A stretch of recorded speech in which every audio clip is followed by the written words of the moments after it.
if you have a credit card, keep a low credit limit. I know that you can get $500 limits and stuff like that, so that if you happen to have an off day where you want to go on a spending spree, and you can't go too far, you can't go completely out of You'll whack. stop yourself Right. predetermined, so to speak. Right. It helps balance you. I know that this was a big problem on our campus. Don't sign up for useless credit card offers.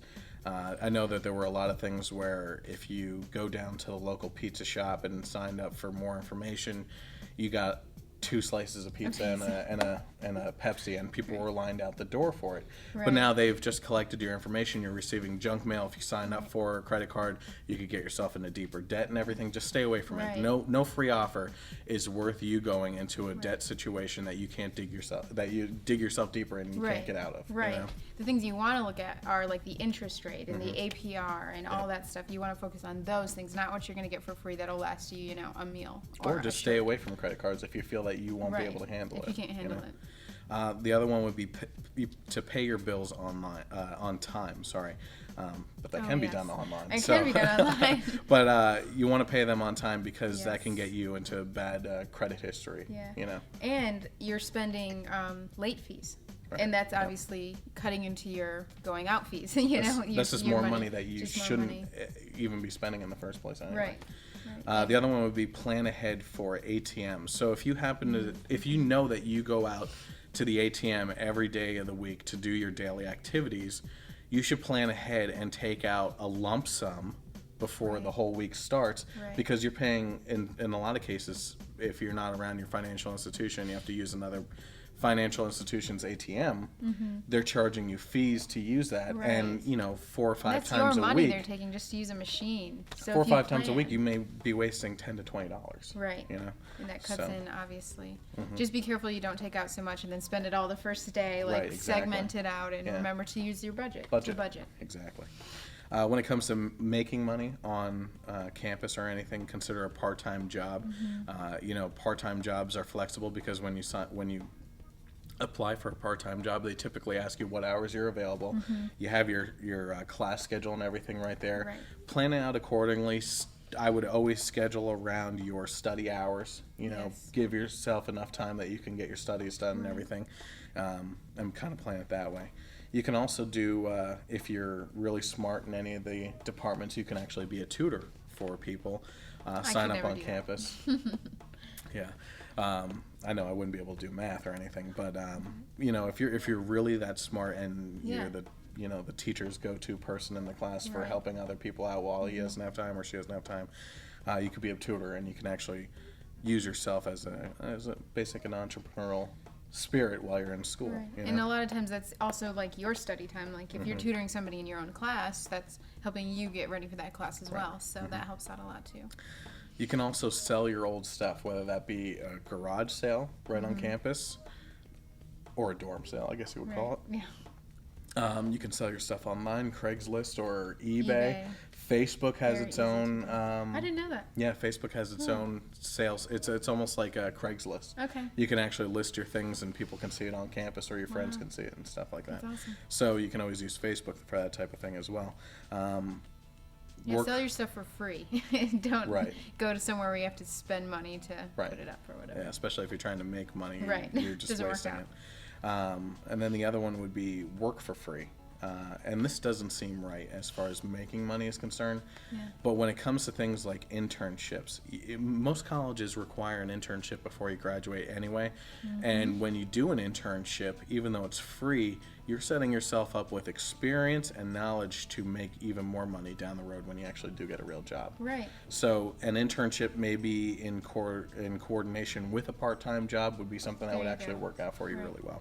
And I believe you got your job from starting off at an internship, right? Absolutely. So it worked out well for you. Exactly. Right. Start your own business. Entrepreneur. You guys watch our entrepreneur videos. We talk to people under 30 all the time, from Jessica Newman's Paul the Happy Paws service that she started for pet sitting animals. That's something extremely simple that anyone can do, all the way through to Walt Ribeiro, who is living now across from the Empire State Building, doing an online business. I mean, the extremes are out there for people under 30 to be making this money that's just ready with audiences to go into those markets and actually get stuff from you. So you could start your own business while you're on campus. You could actually start a student group that does things for other people. You could start your own lawn care service for any residents in the town that your college is in or anything, and get together a couple lawnmowers or something and actually head out and do that. Babysitting for a lot of colleges have bulletin boards that people will put information up on for you to come and grab a phone number and call them about a possible job opportunity. Right. A lot of colleges will do that too.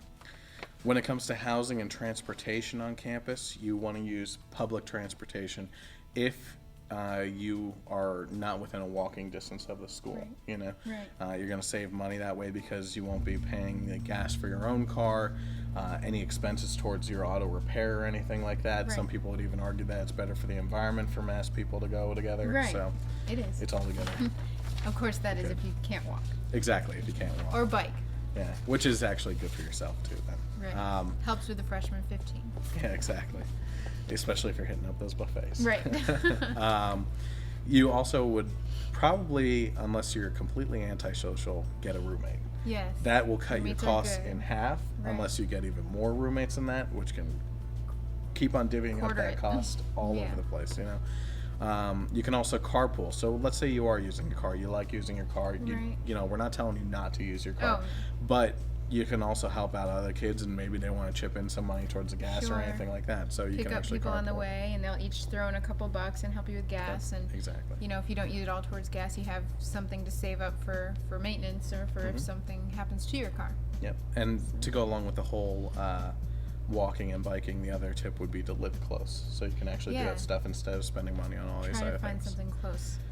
When it comes to a car, you would want to drive a clunker. A clunker. Yeah, nothing that's going to guzzle gas that's going to put you into the hole either, or something that you're going to be dime you. Yeah, constantly throwing money at repairs for the stupid thing.